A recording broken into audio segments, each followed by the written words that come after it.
If you were writing a report about the collapse of Venezuela, wouldn't you think it would be important to mention the nation's political and economic model? You might even end up with more than one paragraph about socialism. Unless you write for the far-left New York Times. Here's a sample. Venezuela has been shuddering since its economy began to collapse in 2014.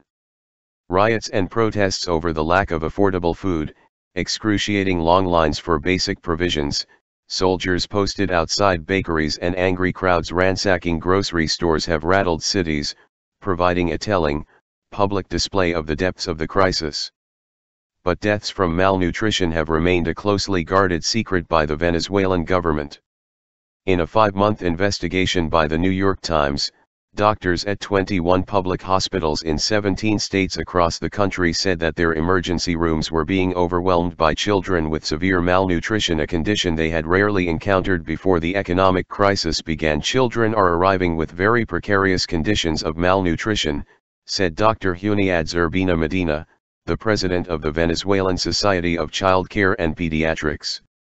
He added that doctors were even seeing the kind of extreme malnutrition often found in refugee camps, cases that were highly unusual in oil-rich Venezuela before its economy fell to pieces. That sounds terrible. What led Venezuela to such ruin? Clifford Asness. Heavy checkmark. At Clifford Asness. New York Times major piece on starvation in Venezuela. Carefully avoids mentioning socialism.